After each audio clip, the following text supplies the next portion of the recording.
Motherfuckers, we are coming at you from my little corner of the Shire, not really Middle Earth, it's Central Georgia, but what the hell? We've got pecan trees out the ass here, and there's little places when you walk around in my town, I swear, it looks like a little tiny, teeny bit of the Shire.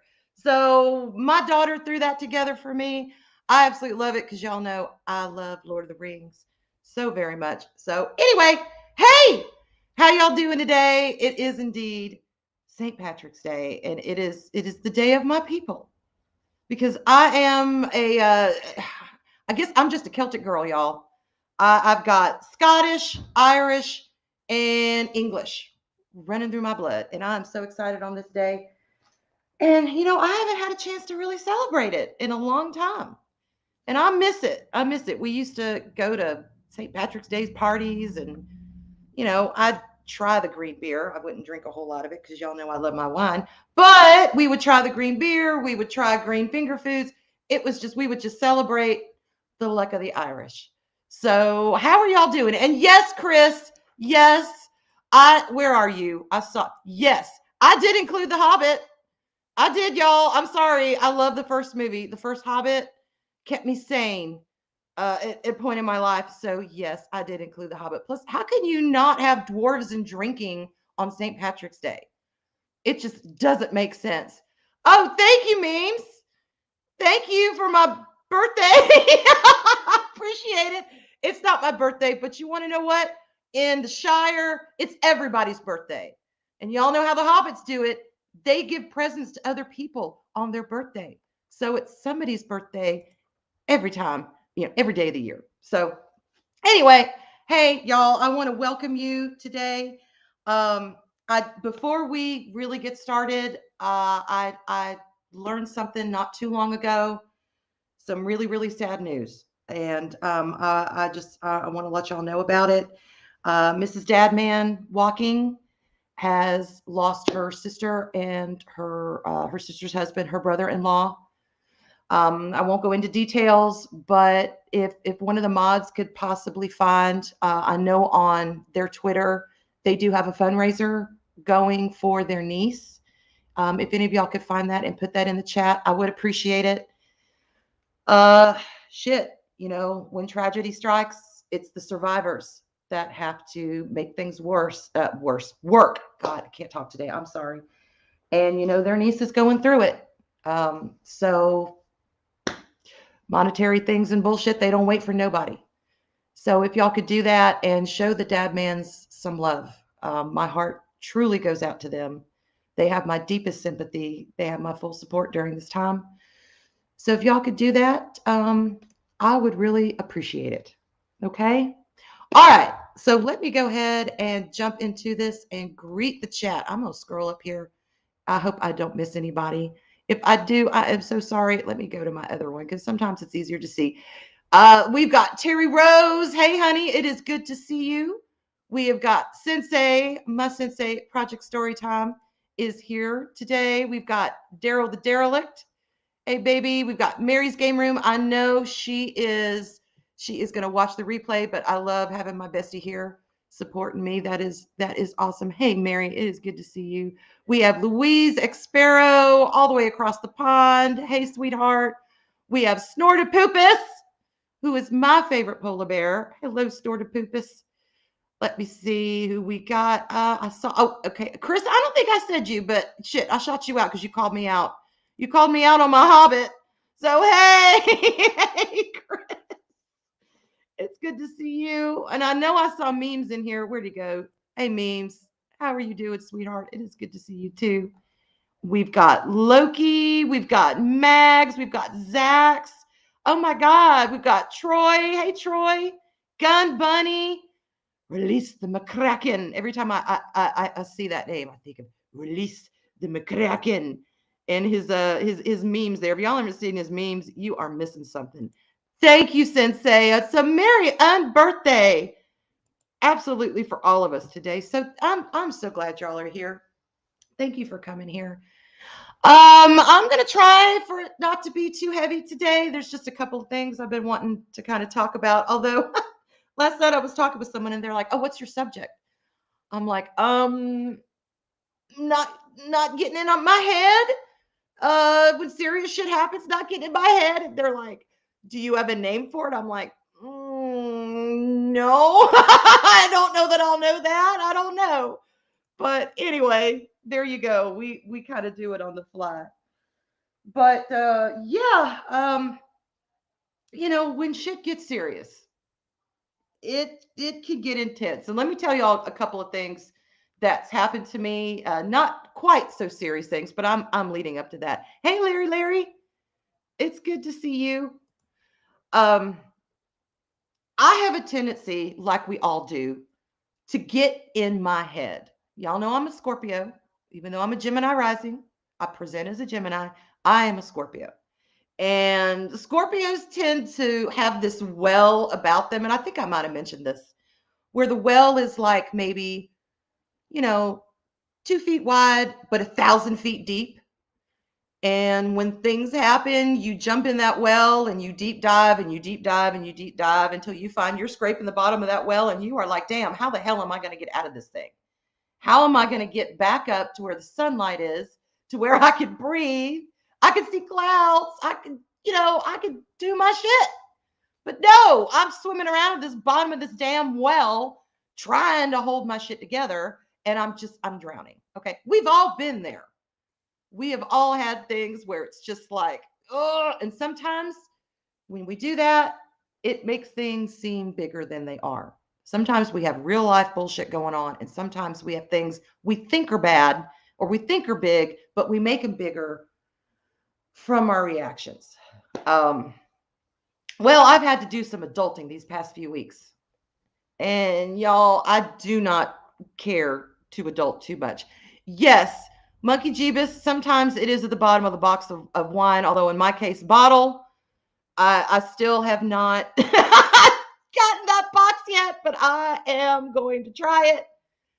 And yeah, my well actually does have a bottom. I know it is surprising, but it does. Anyway, some of my adulting, some of it I won't, I won't go into in depth. I've had some people in my home that have needed some direction, and I've had to step up and kind of play mom and dad and do that, kind of help guide them. Sometimes it sticks, sometimes it doesn't. When your kids get a certain age, you can only guide them, but they have to do it for themselves. And that, I think, to me is the hardest part of parenting, particularly being a single parent, because it's like I can see that road, y'all. I can see where they're headed. I see the cliff, and I'm like, don't do that. Don't go. You're going to step off that cliff. Don't do it. And shit. There they go. Because they're at that age where they have to figure some things out on their own. And they may listen to you and they may not. But you just got to pray that you've done the best job you can do. and hope all goes well. So I've been dealing with some things there. And I've also been dealing with, y'all, I've got to rehome some of my cats. And it is killing me. It is just absolutely killing me. Hey, Keely. Hey, sweetheart. Welcome today. Come pull up, have a seat, have a green beer on me. Y'all all have green beer on me. Yeah, y'all know I'm like the woman of a million cats, and it's not doing great. They've been some of them have started to fuss with each other past couple of months. Yeah, yeah, yeah, Smudge is one of the main perpetrators. Now I'm not rehoming Smudge. There is no way in hell I am rehoming Smudge. And hey, Shay, yeah, I may be hitting that wine later. We'll see. Well, any excuse to have a glass of wine, but yeah, I may do that. No, Smudge is he is a permanent fixture in this house. Although he's been getting his tail up on his ass, picking on some of my other cats. And I'm not too happy about it. But the other cats, some of the ones he's picking on, they're putting off these pheromones, these things, because they're like kind of nervous and they're not real happy right now. And Smudge takes advantage of that. I hate to admit it, but Smudge takes advantage of that. But he's not the only one. I've got the twins. Okay, the twins are my striped tabbies, my gray striped tabbies. And their nicknames are Gollum and Schmeagle, because Gollum will come out of not Dodger, that's Schmeagle. He'll come out of Oliver, and he'll get all, my precious, I'm gonna kick your ass, and he'll start picking. Usually it's on his brother Schmeagle, and Schmeagle's like, leave me alone, I can't, I haven't done anything to you. Well, Gollum is starting to pick on some of my other cats too, and that kind of pisses me off. Hey, Atwood. Hey, how are you? And if y'all hear Hogwarts, I can't do anything about it. It is what it is. My train, it blows through here a million times a day. But yeah, so I had to make the long, hard decision to think, what is the best for my cats? And it's not like I don't have a big enough house. I've got one of those Civil War homes that's, it's got a lot of rooms and it stretches out. It's got like this big ass long hallway, and then it's got rooms in the back. And I have a pretty big house for the amount of people that live here. I have a big house. So you'd think they could get away from each other, but they don't. They all want to be where the hell I am. All of them on top of one another. And I'm like, okay, I've got to think about these cats. What is the best for them? So I had to buckle down and I had to tell my kids, I had to say, look, y'all, some of these cats, we're going to have to rehome them. And when I say rehome, though, I mean find a good home. They're not going to a shelter. They're not, These kitties have been raised inside as beloved pets since the majority of them were born. I delivered half this damn pack of cats. Okay, so when I say they are my babies, they are like my little four-footed babies. And they're like, well, okay, maybe this one, or maybe that one, or you can't do that one, or you can't do that one. And I was like, whoa, time out, everyone. Mama is speaking. Okay, I'm the one who gets to choose which cats go, because guess what? I know them the best. I feed them. I love on them. I'd pay for their asses to go to the vet. We have raised them, all of them.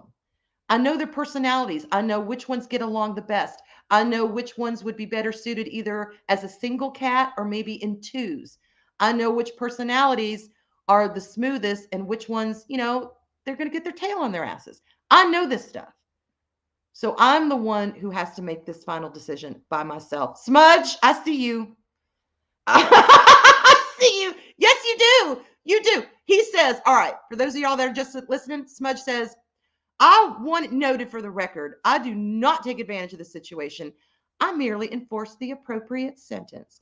Yes, you do. And you're driving Binks crazy. You are all you got to do, Smudge, is walk in a room and Binks will start growling at you, because you have just gotten on him so much. So I'm sorry, Smudge. Mama needs to make some decisions. Hey, Project Cambrian, how are you? It is good to see you. But yeah, Smudge is not going anywhere. He's not. I found him. I was going down to get chicken one night, and I heard this cat meowing from like a block away, just yowling his little head off. And he was so tiny. He was so itty bitty, and he was just abandoned and stuck inside this fence. So I had to and this fence was like kind of falling over and shit. So I'd lift it, crawl under there, snatch him, and take him home. And he glommed onto everyone, but he really became my husband's. And when my husband passed, Smudge felt it. Smudge would walk around looking for him for about a month, and it about broke my heart because he would look at me like, well, where's Dad? And then he got attached to me. So Smudge is my kitty. Yes, it is first world problems, Wookie. Yes, it is, but welcome to my world. So yeah. Oh, hey, Cookie. You have a good afternoon at work. You enjoy it. So I'm gonna have to do that. So I've got my kids I gotta get settled, and I've got cats I need to rehome. And I had something that I thought I was gonna have to deal with. You know, the saliva glands on either side of your jaw? Well, I didn't know they were saliva glands. I didn't know what the hell they were until I, became a doctor and looked it up on WebMD. But one of those, about a couple of weeks ago, one of those on my right side started swelling up like big time. Hey, Isaj Melody, how are you? Cheers, baby. It's St. Patrick's Day. Drink some green beer. One of those swelled up really, really badly. And I'm like, what the hell is going on? And it got to where I could not eat. For about 2 days, I could eat nothing but pudding. I ate a little bit of broth, but I was living on chocolate pudding, y'all. And I was so sick of it because anytime I ate anything that I had to chew, it would get bigger. And I would get pain all the way from my ear, all the way down my jaw. And it sucked. And it scared me because I didn't know what the hell it was. Well, some of y'all know I don't have insurance right now because my husband's insurance company screwed me over. But that's a whole nother story. So I'm like, I've got to go to the doctor, but do I have the money for a doctor? I don't know. I'm going to try. And then, I looked up something and was able to kind of work something out, but I never actually had to go because after about a week, it cleared up. And I did read that those saliva glands can get blocked. And when they do that, they will swell and they could give you problems. Now, of course, that's least case scenario. And my mind went all the way to worst case scenario. As you know, I was like, oh my God, I got cancer. I've got cancer. I'm not going to be here. What's going to happen to my kids and my cats? My parents? Shit, I can't do this. I'm like, I cannot go through this with myself. I could take care of somebody else. I can't do this myself. But it turned out it was okay. It was all right. Everything's fine. It has not come back. I still will probably go to the doctor just to get everything checked out, to get a physical because it's been a long time since I've had one. But I'm gonna have to do that. Hey, rookie critic. Yeah, Ouch is right. It sucked ass. And I'm not a big pudding eater, y'all. I'm not into the whole pudding pops. Get yourself some Jello pudding. That's never really been my thing. So, Chris, yeah. Luckily, you weren't eating pudding pops. They weren't. They were out of a cup. They were out of a cup. I got chocolate. And I got the kind of swirly ones where it's the chocolate and the vanilla and you got to swirl it. It's supposed to be all good.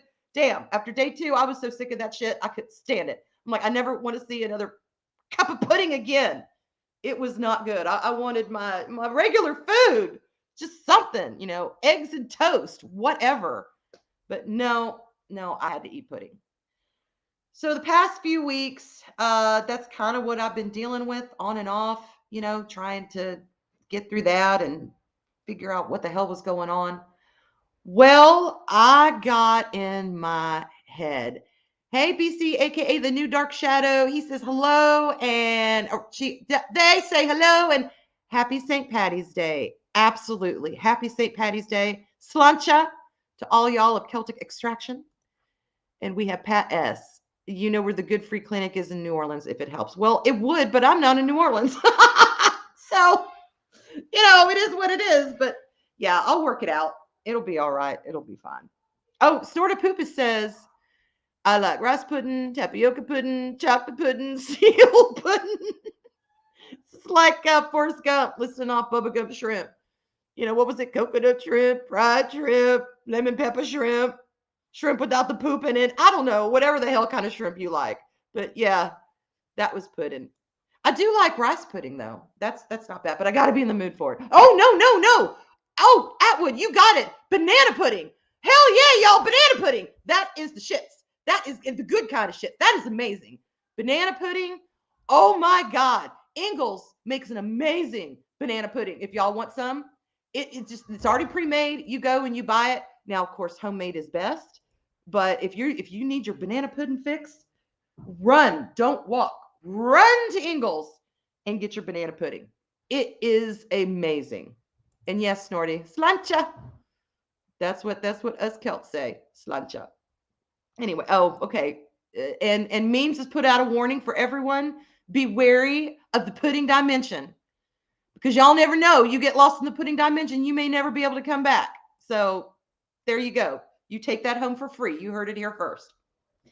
Anyway, my whole point of all this bullshittery is that I started to get in my head really badly.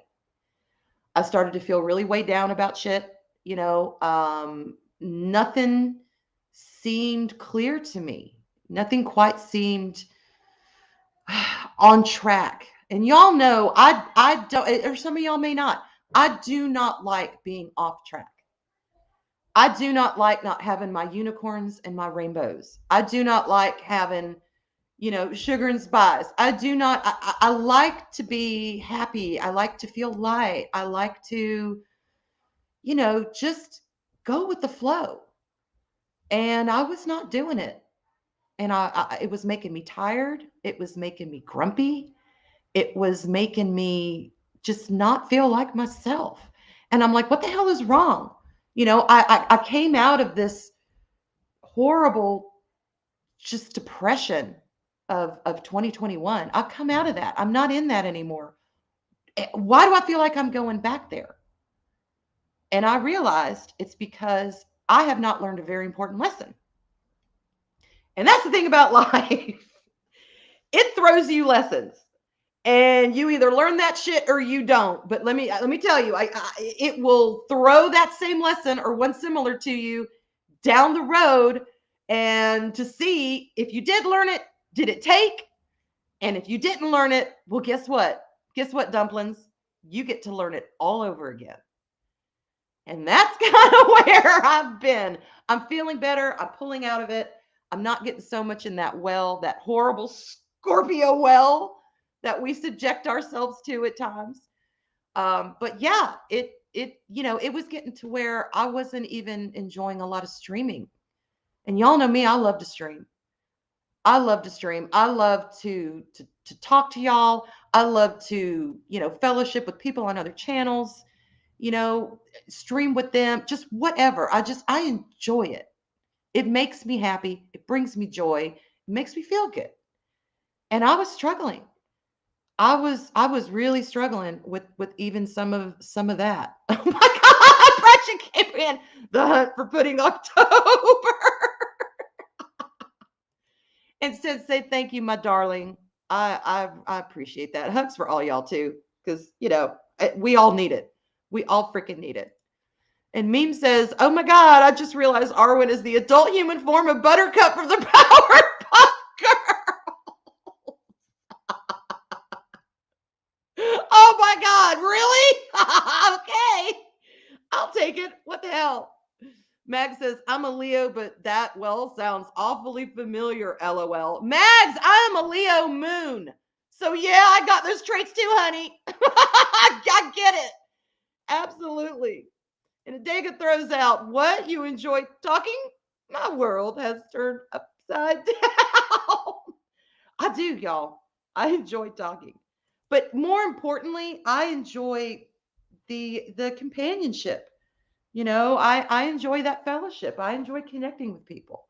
I really do. I mean, it's y'all are like, it's in my life's blood at this point. And when it's so much in my head that I'm not even enjoying streaming as much as I normally do, it just messes with me. It messes with everything. But one thing I've learned, and I'm gonna share this to y'all. I don't know if it's wisdom, but it's what I keep finding out. through all this stuff is there is definitely a time when to act on some of the shit that comes your way, and there is a time to surrender and just say, you know what? I can't worry about this. I can't take more of a burden on me than I already have. And you think, after learning that with what my husband went through, you'd think it'd be like, well, shit, she learned it. And I did. I learned a lot. I did my first solo video, if you will, is on all that. Okay. But something happened in my past, and I'm going to talk a little bit about it. I don't know if I'm going to do the whole thing because it's kind of long. I could probably condense it. I will try to condense it for you fine people. But there was a lesson, or there was a situation, I should say, many years back that in some ways was worse than what I went through with my husband. In some ways. Now, I did lose Robert, and that nothing will top that. That will be my number one, God, that sucked ass type of thing. Okay, for the obvious reasons. But the difference is with that situation, we had information. We were prepared. Okay. We knew his cancer was stage 4. We knew it was terminal. We had kind of a timeline approximate because, you never know. It could be longer or it could be shorter. You just never know. Point is, we had information that we could work with, and we could get our bullshit in order. We could deal with things. All right. But when my son was 4 years old, he's 22 now. When he was 4 years old, just a couple of months from going on 5, he disappeared from our house. Gone. And I think I talked a little bit about this on VacTube. Oh, hey, Sir Persalot. Hey, honey, good evening. How are you doing? It is good to see you here. And DJ Ronnie, it is good to see you too. Ears look strange. Carry on. We are all ears. Yes, we are. We are. But yeah, I talked a little bit about on VacTube. And y'all, if y'all have not been to the VacTube, that show is like true Ceramon booze. I mean, it really is. I don't know how. I think it's because it's just like a bunch of friends. It's like Cheers, but the VacTube. Okay. And without Norm. We're all just sitting around talking. And, if one person starts talking about something that's, a little deep and a little emotional, then the next person will. And the next thing you know, I'm fucking crying going, oh my God, I gotta tell you this. Yeah, it's just the way it is. Or we laugh and I get told to pull up bullshit words on Google for Arwyn's What the Fuck Y'all dictionary that I'm going to start soon. Nasty words. It's just like, they're like, hey, Arwyn, Google this. I'm like, what? Okay, I'll Google it. So I Google it. And then I'm like, ew, oh my God, ew, why do people do that? I can't stand it. Oh, I've learned a lot. I've learned a lot, y'all. Valhalla in general has taught me a hell of a lot of things.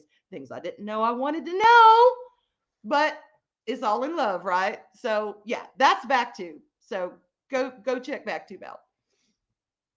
Anyway, yes, when my son was about 4 years old, we woke up one morning and he was gone, like nowhere to be found. And the night before, I had gone to Atlanta and I was meeting some girlfriends for dinner and hang out and just, general chick bullshittery. Well, I didn't come home the time I was supposed to come home. I stayed later. We were at the restaurant pretty late. And my dumbass didn't call my husband to let him know. I was supposed to be home at this time. And I got home about 3-4 hours past that. Well, I guess I don't need to tell you he was pretty upset. He was like, where the hell have you been and why didn't you call me? And y'all know I was just the good little wife and I was like, oh, I'm so sorry. I should have done that.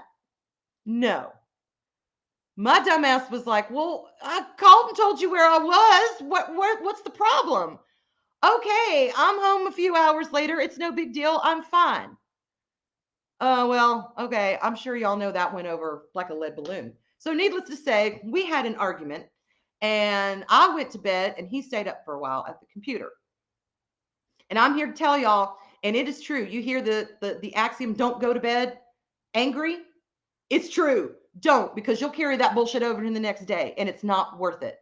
We got to where no matter how bad our argument was, and we didn't have a lot of arguments, maybe, I don't know, one a year. I mean, we did not have bad arguments. But if we did, and usually they were over stupid shit. I can't even remember what half of these dumb arguments were about. It was over stupid stuff. It's just we were not in the mood to communicate with each other. And when you're not in the mood to communicate with someone and you don't put those feelings aside, you're going to clash and it's going to suck. So we figured it out. We were like, okay, we're in an argument, but one or the other, and usually it was both, we would just stop and look at each other and say, you know what? You're really pissing me off right now. And I so just want to stomp out and just make you feel bad because I feel bad. But you know what? I love you. Do not let it be lost. I love you. Now I'm going to bed and I'm still mad, but I love you. That's how we handled the majority of our arguments after this one. Because we knew at the end of the day, it was just dumb bullshit arguments. They're not worth anything. They are not worth getting in your head and ruining what you have with someone, whether it's a friend, whether it's a parent, whether it's your child, whether it's a lover, whatever. You don't want to go there. You always want to say, no matter how mad you are, it's like, I'm so mad. I know I'm not communicating. By God, you pissed me off, but I love you. There you go. And don't go to bed angry. That's what you need to do. Okay. Let one precede the other. But I did. I went to bed. I was huffing and puffing, trying to control me. And he's in there in the living room. Me. Woman couldn't even call me, let me know where she is because I worry about her. Me. All right. So the next morning, this is when we were heavily in church too. We were like heavy in church for about 15 years. Okay. Like leadership positions, not pastors, but we were part of the leadership team. Well, he actually came to bed. I was surprised he didn't sleep his ass on the couch. I really am. Oh, wait, Smudge. Smudge, what? Smudge says, you didn't have arguments because I would sit in judgment and pronounce my ruling. I'm making up. Smudge, you're just so judgy, but I wouldn't have you any other way. I wouldn't. And Sir Percilat says, Arwyn Avalon, thanks, solved some of my health issues, but all of this craziness and war stuff going on quite sent me into a depression spiral. That's why I wasn't around much. Honey, I understand. It's when we get like that and things get too much, we have a tendency to pull away. And to be honest, that is when you need to come together. That is when you need to rely on each other and be there for each other, because that's what gives us strength. And Asajj says, every argument is always over something stupid in a good marriage. Is that not the truth? Is that not the truth? It was the big shit that we could handle. It was the little stuff that would just get up under our skins. Anyway, so yeah, the next morning he came in and he like I said, he was sleeping in bed and he got up and he went out in the living room and, I heard him going into my son's room and I'm like, okay, he's going to get the kids up. Good. Cause I was still mad.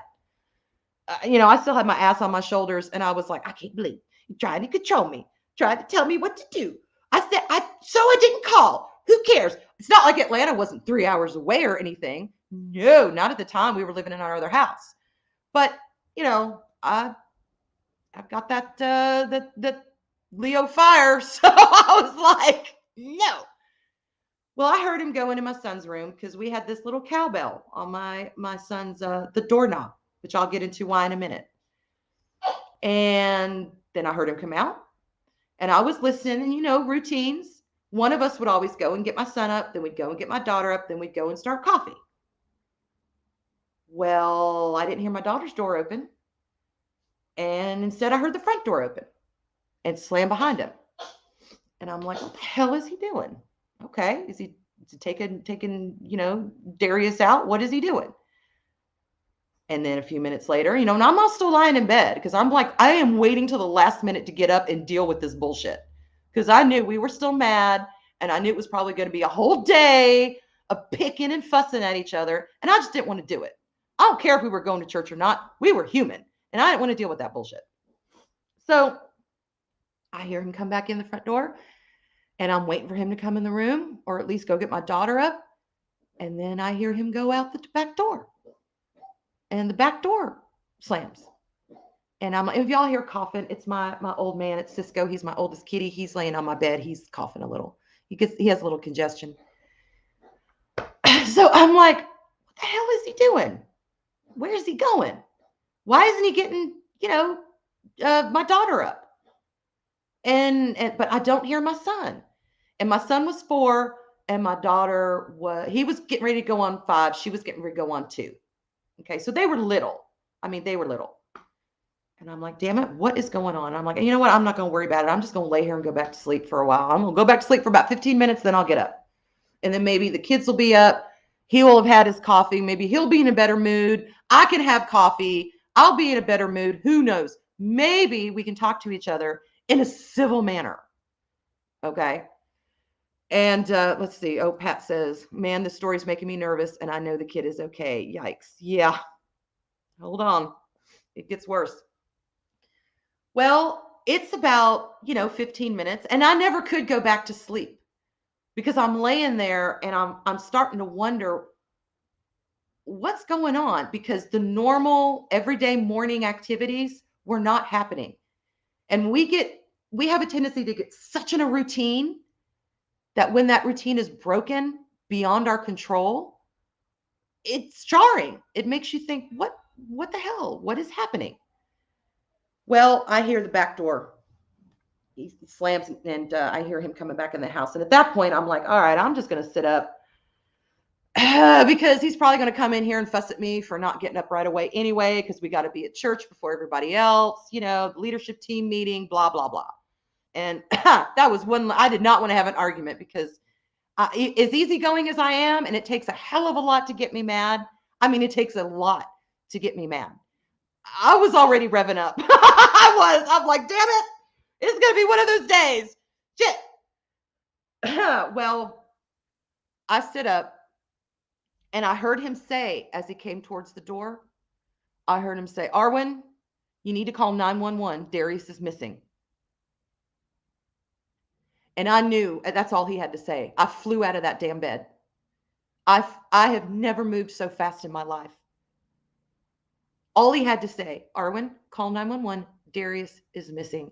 And all the anger from the night before, all the resentment, all that feminist bullshit that I am woman, hear me roar, how dare you tell me anything, gone in an instant. And I went out in that living room, and I took a look on his face, and I knew it was bad. I knew it was bad. And I felt my knees starting to buckle. And he came over and he grabbed my arms, and he looked me right in the eye. And he said, Arwyn, I need you. I need you. We need to keep it together. Our son is missing. And I said, okay. I said, all right, what do you need me to do? What do I need to do? I'm going to call 911. He's like, call 911. I'm going to call our pastor. And then I'm going to call my parents. I'm going to call your parents. He said, right now. And I said, yep. So I called 911. I was on the phone with them until the cops came out. I told them, I said, I don't know what the hell's going on. We woke up this morning. Our son, he's 4 years old. He's not in his bed. My husband looked around the entire, that's what was taking him so long, y'all. He was looking out in the front yard. He looked out in the backyard, and then he walked our block. We had kind of a small cul-de-sac. He walked that looking, and he could not find him. So the cops came out, and, we talked to my pastor, and they had some people stay at the church and pray, and the rest of them, they came out to the house like a cloud descending on my home. They came out. So we went from probably, I don't know, from the time I called 911 to maybe 20 minutes later, I had a house full of people because they knew it was serious. A 4-year-old child is missing. And there was nothing, there was no broken window. There was nothing, the door wasn't ajar. There was nothing wrong. There was nothing wrong. Okay. And there was one thing though, his bell, he had a little cowbell that like I said, we had to hang on his doorknob, and we would set it above his doorknob because he used to come out in the middle of the night, and he loved my steam cleaner. I had a steam cleaner. Problem is, he was too damn smart for his own age, because he started doing this when he could walk. He would pull shit out of the closet, and sometimes he would play with it in the living room in the middle of the night. Sometimes he would drag that shit outside and like, do it around like it was like a lawnmower. But everything was still there. However, that was not. The door was closed, but the bell was hanging down. So it's like, okay, did it fall off in the middle of the night and we were just so exhausted we didn't hear it? Did he come out of his room on his own volition? Did somebody sneak in the house and take it? We didn't know. We didn't know. And it was August. It was August 2004, y'all. And let me tell you, August in Georgia, the beginning of August, it was August 2nd. That is the hottest month for Georgia. That is the hottest month. And it sucks. And it was like over 100 degrees. I think it was like 101, 102 that day. Well, people saw the cops there and neighbors being nosy, and that's fine. That's what neighbors do. They all started coming out of their houses. What the hell's going on? What's going on over here? Because cops were in and out. They were in and out. And so people started to talk, and we came out at one point to talk to the cops. And there was some friends of ours there, and we told, of the neighbors, we told them what was going on. And then it was just like chain lightning. Everyone in that neighborhood knew what had happened. That little Darius was missing. Excuse me. And I've been suffering with allergies for these past few days. I feel better now, but I'm still like, blah, blah, blah, blah, blah, and sniffling. So the cops came in, and, they had forensics come out, and they dusted doors, and they did all that shit that they had to do. The back door, it was unlocked, although my husband thought he had unlocked, he thought he had unlocked it by habit to go out, but he didn't. In his hurry, he had opened it and gone out. So the door had been unlocked. And we don't know if we forgot to lock it or if my son unlocked it. And yeah, he could do that. It was one of those chain locks. He would watch us do something. This was the problem. He would watch us do shit, and then he would do it himself. He'd figure it out. So there was a chair that had been drug over by my washer and dryer, and we believe that's what he did. He stood up on that to get himself up, because he was only 4. Y'all know how 4, age 4, hobbit size. Okay. Hey, Leah. Hey, honey, how are you doing? So anyway, they dusted for fingerprints, and they did all their shit. And my family came out. We had church members, we had family, we had everyone. And I was starting to get overwhelmed. I was starting to feel really overwhelmed. So fortunately, my daughter was taken care of. My family, they got her. They tried to protect her and, shield her from all the shit. And she was in pretty good spirits. She didn't really know what was going on. I said she was going to be 2 the 13th of that month. She was going to turn 2. So she was little. She was really little. Well, I remember going in my bedroom, and my thoughts went dark. I didn't know where my kid was. My child. Flesh of my flesh, blood of my blood, all that stuff was gone, disappeared, could be anywhere. He could be lost. He could have been snatched up. Somebody could be abusing him. I mean, my mind went to the darkest places I've ever gone before. Even with my husband having cancer, like I said, I had information. We knew what we were facing. We knew what we were dealing with. With this situation, with my son being gone, I had no knowledge. I had no idea where he was. I had no control of the situation. Mags, that is awesome. Okay, so she's a Leo too. You know it. Same birthday as Mags, y'all. And 13, that's my favorite number. I love the number 13.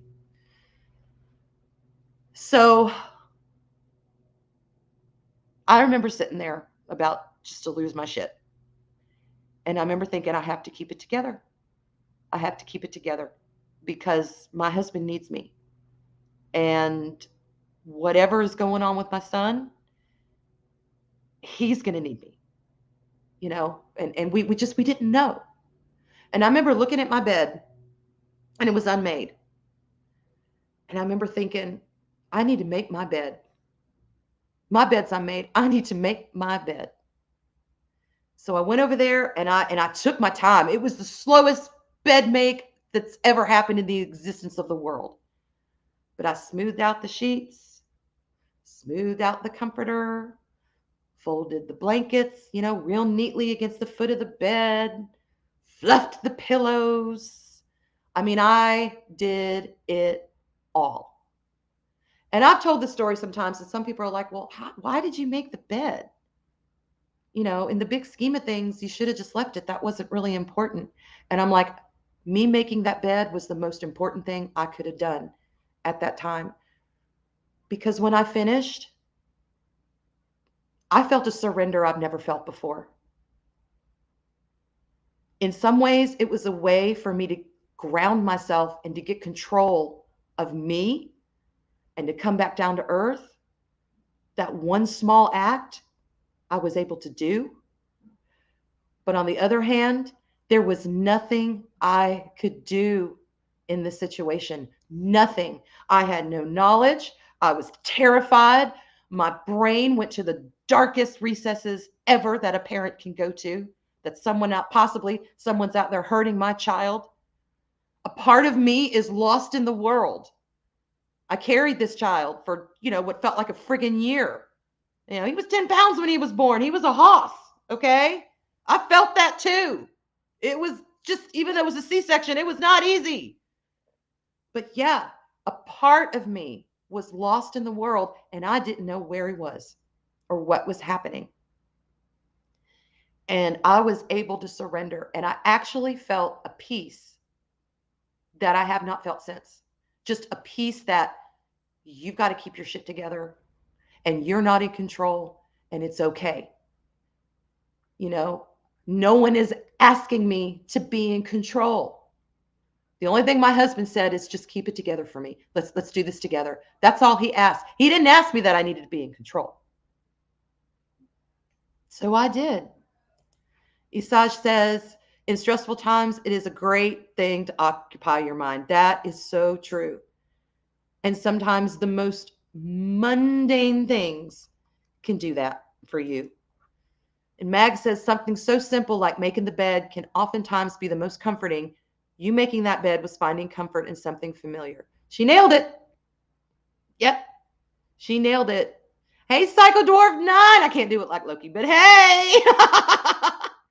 Let's see. Arwyn, little dwarf managed to unload a cupboard full of pots and pans, curl up and go back to sleep and not wake the rents. I hear you. Oh my God. Yeah. Cats, y'all.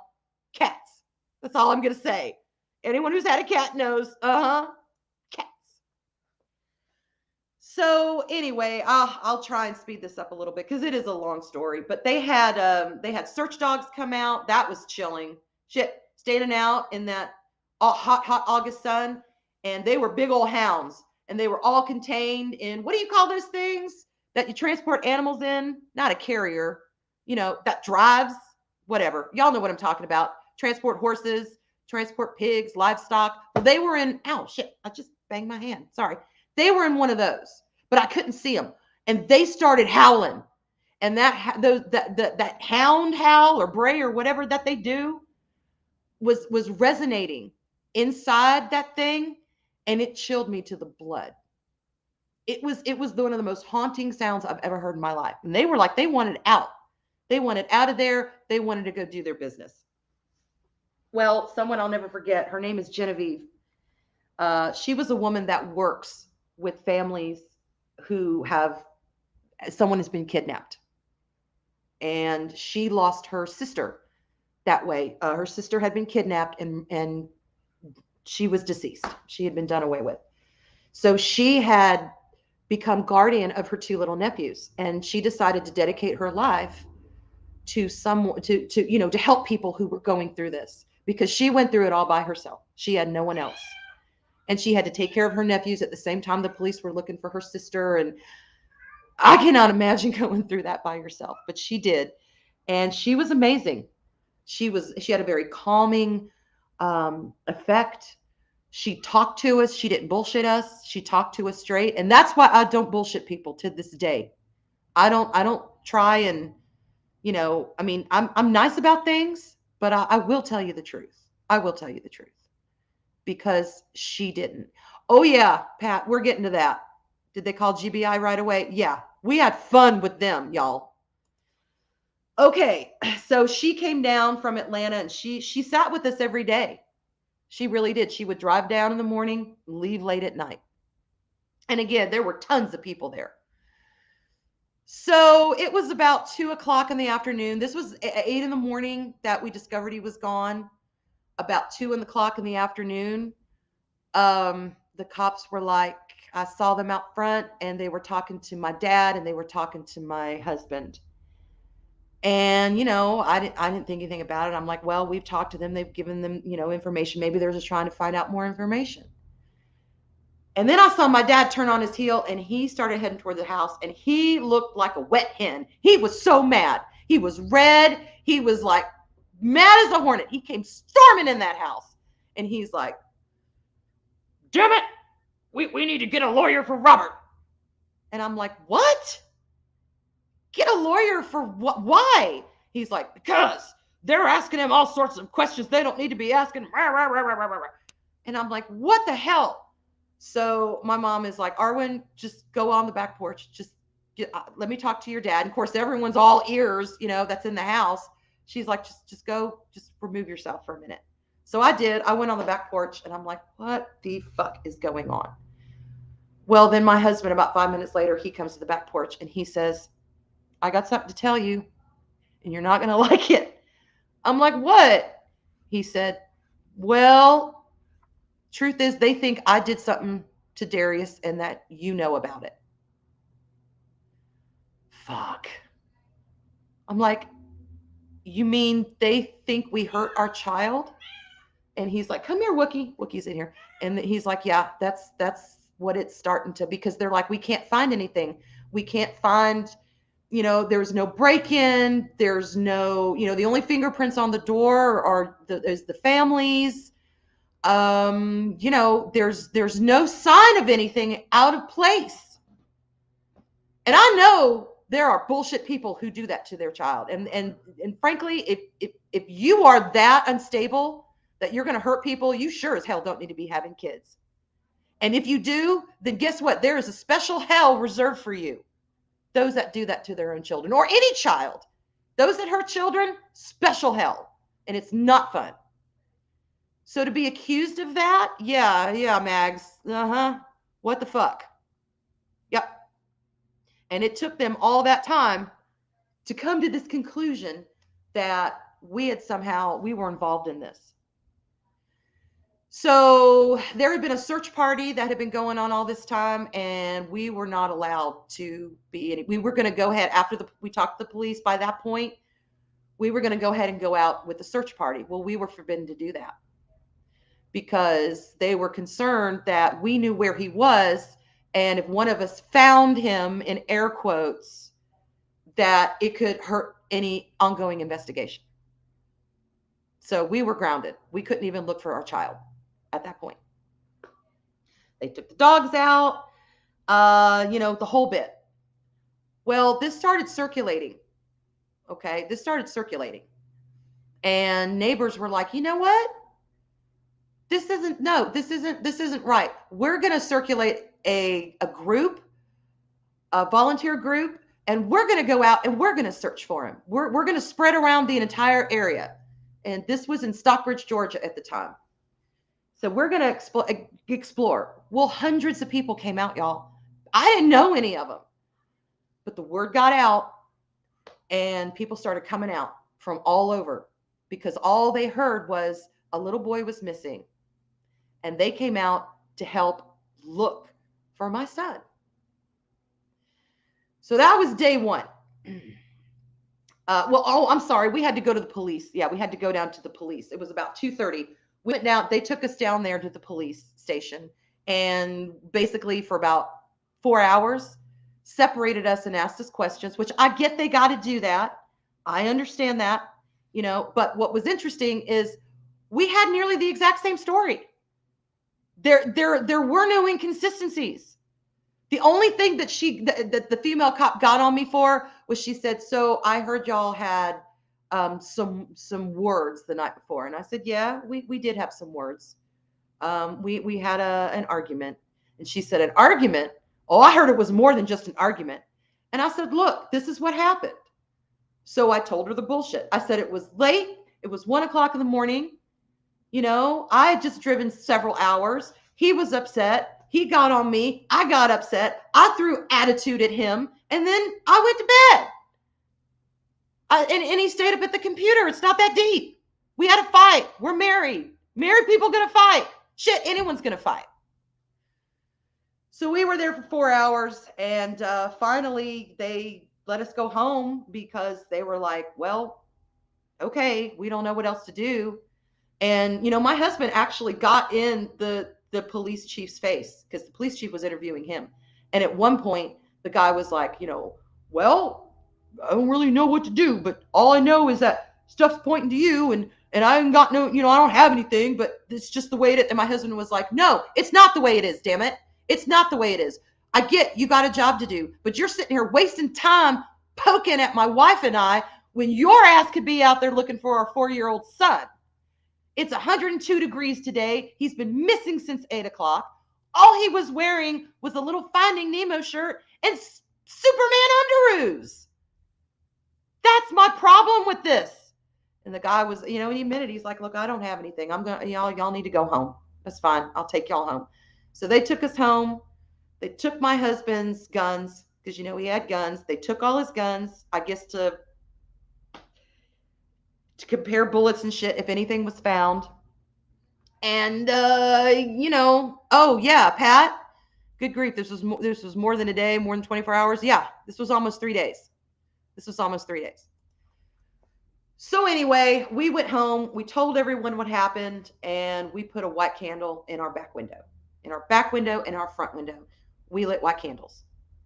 Because our thought was if he did go out on his own, maybe if he sees that candle from a distance, he'll kind of, who knows, recognize the house. I don't know. That was our thinking. When I say it back, it sounds really improbable, but that's what our thinking was. We wanted a light to be where he could see and maybe go towards the light, So to make a long story short, next day we get drugged down to GBI, and the news media was really nice to us at first, but that second day we heard bullshit like the family has cut off all communications and they've refused to answer questions now. No, you dumbasses. We were on our way down GBI. We didn't talk to you people. That's why we cut off communication, because we were there for 10 hours. We were at the GBI headquarters for 10 hours getting lie detector tests done. Okay? So we didn't cut off shit. You weren't important at the moment. We were trying to defend ourselves against something we did not do. And while we were down there taking individual lie detector tests and sitting around for hours, and again, we were separated. The cops stopped the search with the search dogs and called out cadaver dogs because they were convinced my son was dead.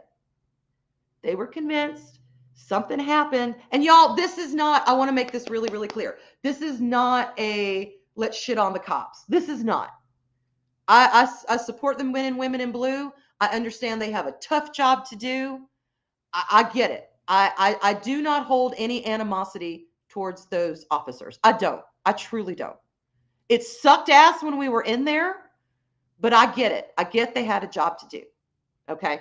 I need to make that really clear. Anyway, they had called in cadaver dogs while we were at GBI, and we got home. They picked us up. GBI picked us up about 7:30 that following morning, and we got home maybe 7 or 8 that night. It was pretty late. I remember it was still daylight. It was just starting to, the sun was just starting to dip a little bit. So, hey, Mac. Hey, sweetheart. Come in and have some green beer on me. St. Patty's Day. So we got home that night, and my husband had, or has, I mean, my husband's gone, but his cousin's still here. a famous country singer, is his first cousin. And he talked to him and he said, look, he says, I hate to do this, but if you could call the big country station out here in Atlanta, please just let them know what's happening, and that if anybody knows anything or if anyone can come help search, whatever, and he was like, you got it. So he did. He called the big, I don't even remember what the hell it's called, because I don't listen to country. I didn't even listen to his cousin. I just don't listen to country. Anyway, he called in and, they put him, the managers, oh, you're so-and-so, put him right through. And he was on the air. He went on live, and, the person who was the DJ who was working there, they had like a little interview, and he said, yeah, my little cousin is missing.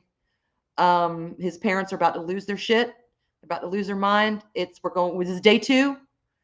If anybody knows anything, or if anybody can help search, prayers, light some incense, burn candles, whatever you can do to give his parents some peace and to get that little boy home, please do it. Because y'all, that's what was killing me. It wasn't just the thought that something could have happened to my son. It was the not knowing. And I've heard survivors say, cold cases that have lasted 20 years and that are finally solved. They're like, you know what? At least we have some peace now, because we know what happened. We could put our loved one to rest. It's okay. And that's what I was afraid of. I was afraid he'd never come home. We would never find out what happened. And it's that not knowing, that just shit. You got to not get in your head about that. So anyway, long day, and he did that, and there were a lot more volunteers that came out. There was 200 more volunteers or so came out, and they're like, hey, we were airing on the radio, so here we are. Let's do something. Rumors started to swirl, bullshit rumors about how we were drug users, and oh my God, we'd get into drag out, knockout fights on the lawn. I mean, all this bullshit. And I was a good girl, y'all. I was in church. I didn't wear makeup. I didn't drink. I cut my hair in 15 years. I wore skirts down to my ankles. I mean, I was a good girl. And my husband was a good man. So no, we were not doing all that bullshit that was going around. And then, of course, suspicions. When we got taken down to the GBI, people saw that on the news. So, oh my God, we must have done something. Some people turned against us. Some people didn't. But it was horrible. So night 2, I had to go to bed without knowing where the hell my child was. If he was alive or dead. Didn't know. Heard those damn cadaver dogs out there. They also brayed and howled at the moon and all that shit. Couldn't stand it. Could not stand it. It chilled me. And to this day, I hear that sound and I want to tense up. I want to tense up because I don't like it. It just takes me back. Oh my God. So the next day rolls around, and we actually agreed to do an interview, and I forget who the hell it was with. It was somebody. It was, I don't know. We did one in the morning with, I think, Good Morning Atlanta. And then we did one in the afternoon. It might've been with Fox. I don't know. I don't think it was Fox, and Fox is on my shit list anyway. And I'll tell y'all why. So we were in the middle. Hey, Bone. Hey, good to see you. Green beer, St. Patrick's Day. Yay. So we were doing an interview on our front porch. And I remember the woman asked me, if there was a message that you could put out, what would it be? And I'm like, if you know where my son is, or if you have my son, please don't hurt him. Just bring him home. And I meant that. I'm like, please return him. It is killing us. We don't know where he is. Well, as we're sitting there and we're having that interview, this cop car drives up. And he does a screech in our yard. It's okay. I'm all right. But he pulls up in the lawn. No big deal. And he gets out. And he is moving with a purpose. And he comes over to us and he goes, are you the parents? And we're like, yes, we are. And he says, we found him. Let's go. Oh my God. We flew off that porch. We got in that cop car, and we are both just sobbing. We are crying. We are like, oh my God, oh my God, oh my God. Turns out what happened was my son had gone out at some point. He doesn't remember a lot. He's 22. He remembers very little of that time. But he had climbed over the fence because there was a big, like one of those big truck toys that was pushed up right against the fence. Why the hell nobody noticed this? I don't know, but we didn't notice it, and the cops didn't notice it until, they started piecing things together. He had climbed over that, and we saw there was some toys behind the fence. There were some toys. And we think he climbed over and he was playing with those toys, and he got bored and he started walking because he was found about a mile down the road on another end. There was our neighborhood and there was the big main street. And then on the other side of the street, there was a row of houses that, stretched on. Well, he was found in one of those houses. And the way he was found is the house belonged to a man named Bobby. He had his house, him and his wife had his house, and then he had a little property, and then he had a house that he used as a rental. And they used it for storage and shit like that. So they kept, the power on all year round. They were working over there. I think it was, he said, like a few days ago, they were working over there and he forgot to lock the door. And my little 4-year-old son had gone up to that house. He had tried the door, found it unlocked. He had gone inside. He found the fridge, and in the fridge were some Cokes. He found some nuts, some like peanuts. Because it was a storage place, they had blankets and toys and all kinds of shit in there. He found all that, and the only thing that wasn't on was the air conditioning. But he opened the door to the fridge and he made himself a little nest, a little pallet in front of the fridge. Because remember, 102 degrees, August in Georgia. He made himself a little pallet of blankets, and he had all his little Cokes and all his little peanuts. And the guy saw the light was on, and he was like, wait a minute, I thought I turned the light out, the night before. And he went in there, and that's where he found his son. And he knew immediately who he was. The whole state of damn Georgia knew who he was. This was a nationwide story. So he went in there and he called his name. He saw him and he was like, Darius? And he said, my son, looked right up at him. And he's like, oh my God, I got to get him to his mother. So he snatched him up. He went in his house and he told his wife, look who I found. And he says, I'm going to take him over right now because we were about a mile away. He says, I'm taking him over. And his wife is like, no, you're not. Slow your roll. I know you want to get him to his parents, but no. We need to call the cops. We need to do this right. We need to do this right. Hey, War Monkey. See, I did something to my parents when I was about that age. They were freaking out, and it was a huge deal in my neighborhood. I was just taking a nap after playing in a construction house. Hell yeah. Kids are going to do it. And yeah, it was kind of cozy. I saw a picture of it. It did. Like I said, it was a smart kid. He's still a smart kid. But yeah, 4 years old. So, yes, we did. You can find some of them. Yeah, we did. And I'm sorry, I meant to read it. Did you still get a few CPS visits after that? Can we find some old news stories online? Yes, you can. I don't want to give out his full name because I don't want to dox my son.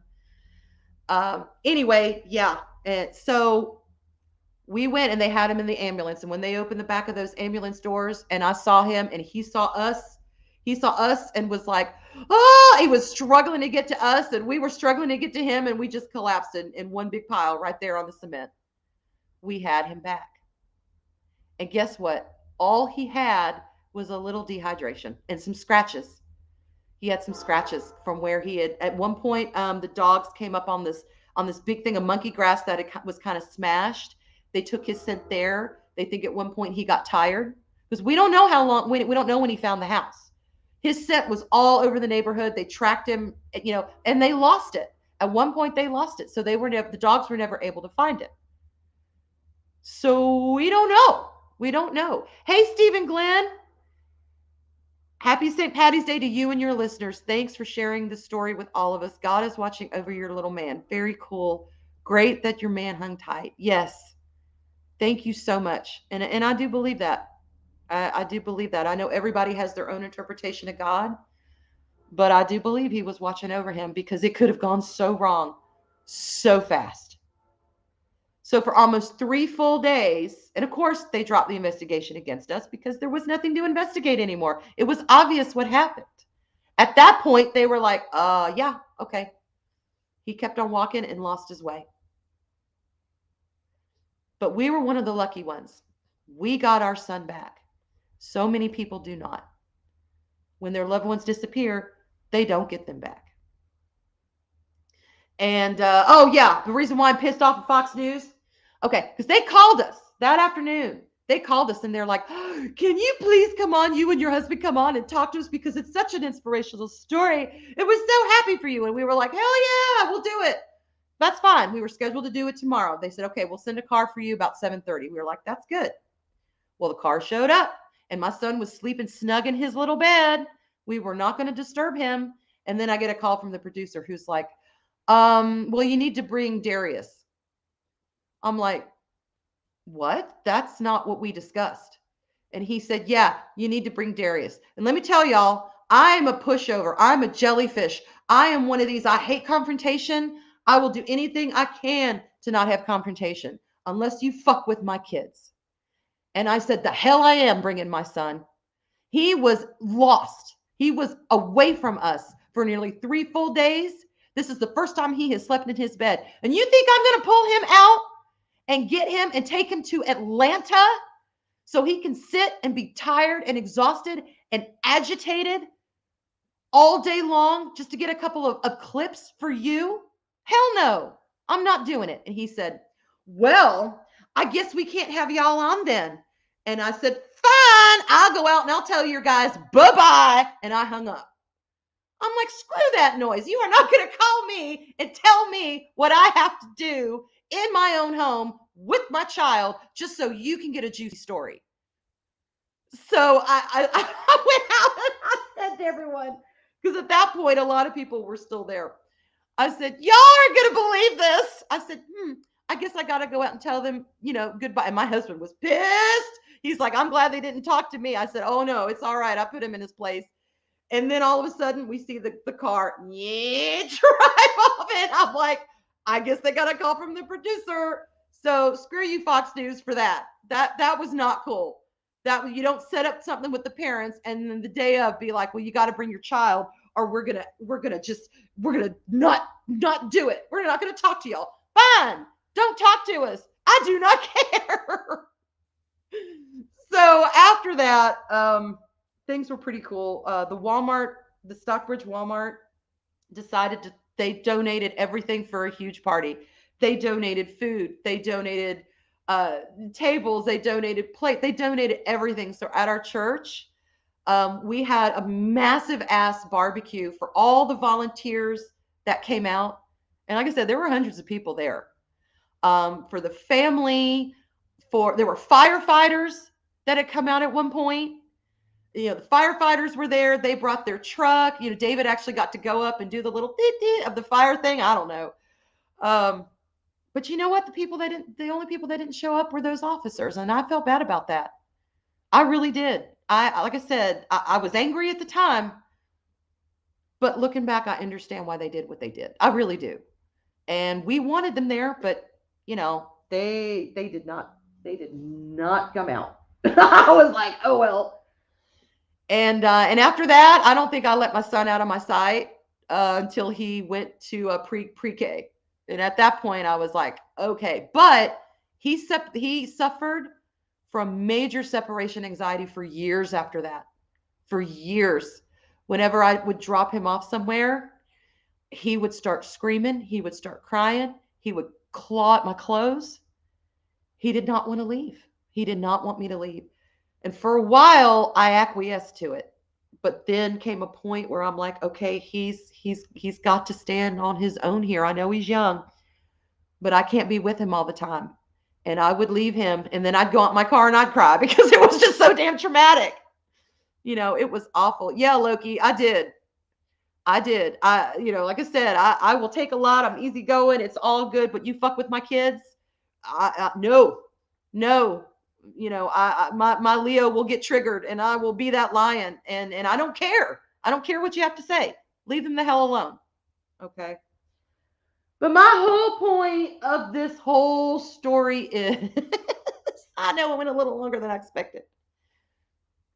There's a time to act, and there's a time to surrender. And this is in all of our aspects of our life, y'all. This is YouTube. This is your personal life. This is your job. Whatever it is that you're involved with, when shit comes your way that you don't want to deal with or you're not prepared for, sometimes you just have to say, you know what? I'm not in control, and that's okay. Because you can't be in control of everything.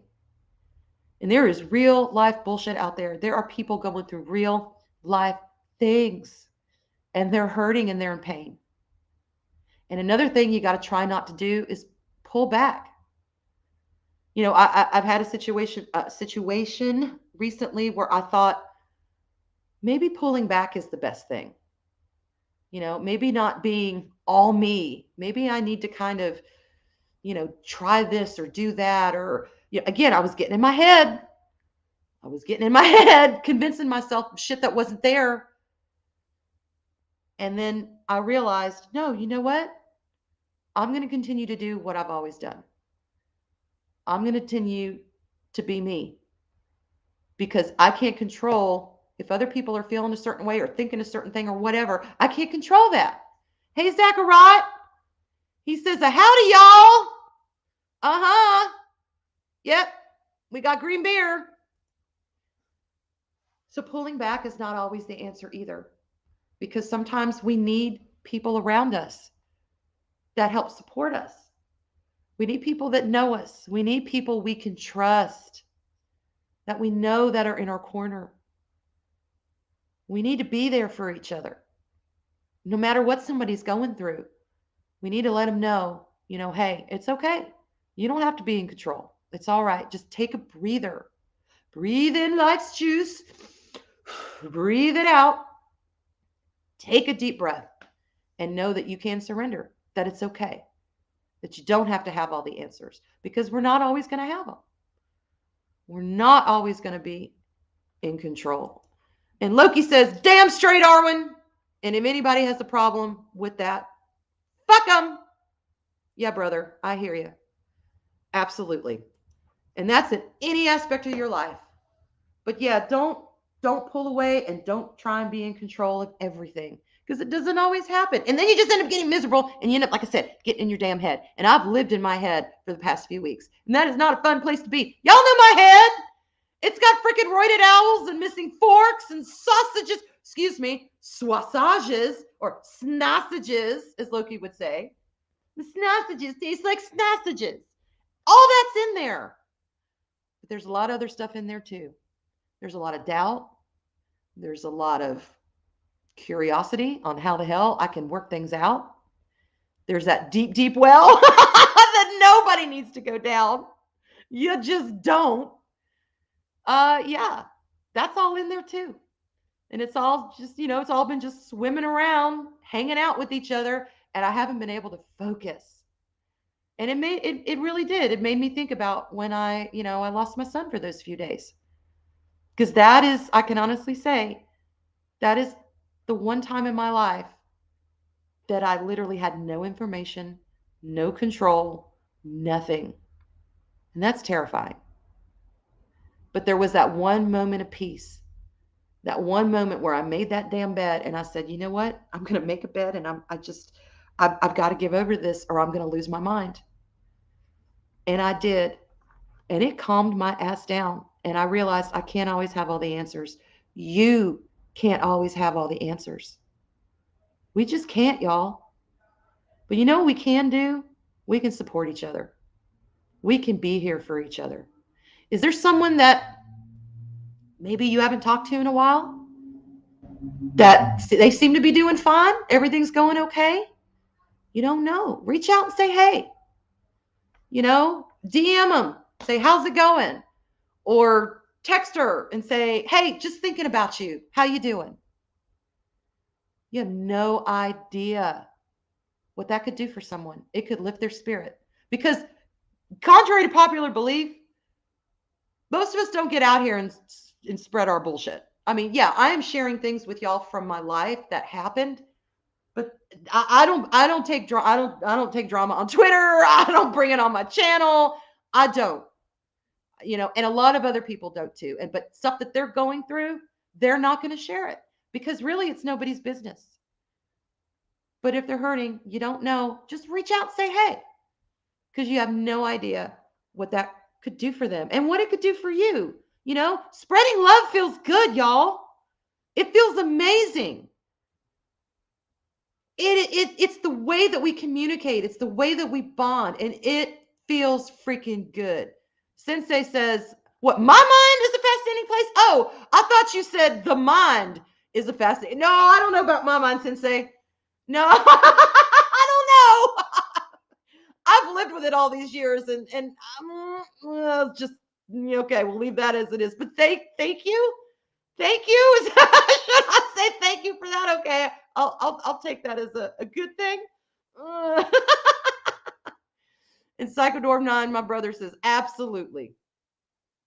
Yes, it is. Yes, it is. And let's see. Shay says, Arwyn, do you get flashbacks whenever you eat peanuts or drink any of the soft drinks your son drank when he was missing? No, but I had a problem, not a problem, but watching the movie Shrek sometimes would trigger me back at those times because when Darius came back, an anonymous giver sent us $100 gift card to Toys R Us. And forever to this day, I don't know who it is, but they said, we've been watching. We're so glad that your son is back safe. Go buy him whatever the hell he wants. I mean, they didn't say that. That's my little touch and flavor on it. Whatever the hell he wants. But yeah, we did. We took him, and one of the things he wanted was the movie Shrek. So we bought him Shrek. And sometimes I would watch that movie, and it would, I'd go to that place again. I'd go to that place. We were recognized around our town for a long time after that because, people saw us on the news, and they would stop and talk to us. And, some people were very nice. Some people were very nosy. And the nosy ones, that was a little triggering. I won't lie. It was because, we didn't realize what we had gone through until after we'd been through it. And then we were like, shit, that was not fun. That was hard. That was horrible. That's one of the darkest times of our life. So, yeah, we became a little overprotective of both of our children. And, we didn't let them out of our sight for a long time. And, oh, yeah, Child Protection Services. Pat had asked about that. Hell yeah. We were investigated for about 2 months after that. Mm-hmm. Yep. They came out, talked to our kids by themselves. For my son, they didn't get a whole lot because he was 4, and he's like, hey, want to play with my toy? And for my daughter, they got because she couldn't talk yet. So, they contacted all of our friends. They contacted our family several times. Again, I know they were just doing their job. But yeah, for about 2 months, they would come in and do check-ins and shit like that, and I get it. And oh, wait, let's see where. Oh, hey, Red Monarch, what's happening? Green Bear, St. Patty's Day. And Mag says, I really needed that message. Thank you. I've been dealing with my own personal well this week. Yeah, we all have them. We all have them. Cambrian says, thwap, emotional damage. Yeah. Yep. That kind of sucked. Let's see. Live the Love Shack. Hey, hello. Uh-oh. Arwyn has the best face matching voice combo outside a genuine Saturday morning classic cartoon. She is the embodiment of Penelope Pitstop. Except she's a redhead instead of a blonde. Oh, Penelope Pitstop. Yes. Thank you. And drinking time. Hell yeah, Red Monarch. Let's do it. But y'all, I will wrap it up here. Who knows? I never really thought I would tell that story online ever. You know, not particularly, or I should say, especially when that happened. But I felt it was appropriate for today. I really did. And I went back and forth on whether I was going to tell it. I'm like, should I tell it? Should I not? Should I tell it? It does have a happy ending. And, you know, I wanted to do something uplifting in that regard.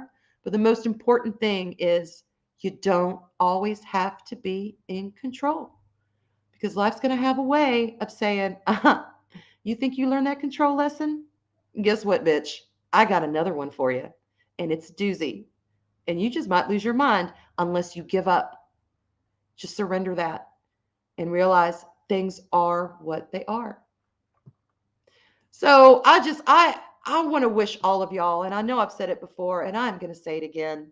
I love each and every one of you. I really do. Y'all make me happy.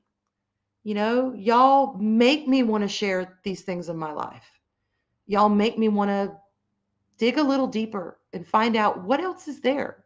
Because y'all know about all of my bullshittery. I mean, it's no secret. But what else is there behind the bullshittery? You know? And it's because of y'all. It's because of the love and everything that y'all have shown me. And I promise, not every single afternoon show is going to be like, you know, deep and dark and heavy. But I really wanted to go there today. And I really wanted to share that with you and let you know shit's going to be okay. It's going to be all right. We're going to make it. We're all going to make it. You're going to get you're going to get to that other side, because you know what? There's no option, y'all. What's the other option? Crumbling in a corner and never coming out of that corner and just thinking everything's over, or getting up, you know, dusting yourself off and saying, hey, I've got people in my corner. No matter how dark things may be or what you're going through, I've got people in my corner, and I don't always have to be in damn control. So, that is my message for y'all. I love you. I really do. And you know what? We're going to go back out to the Shire. We're going to drink some green beer, and we're going to get our freak on. Bye, y'all.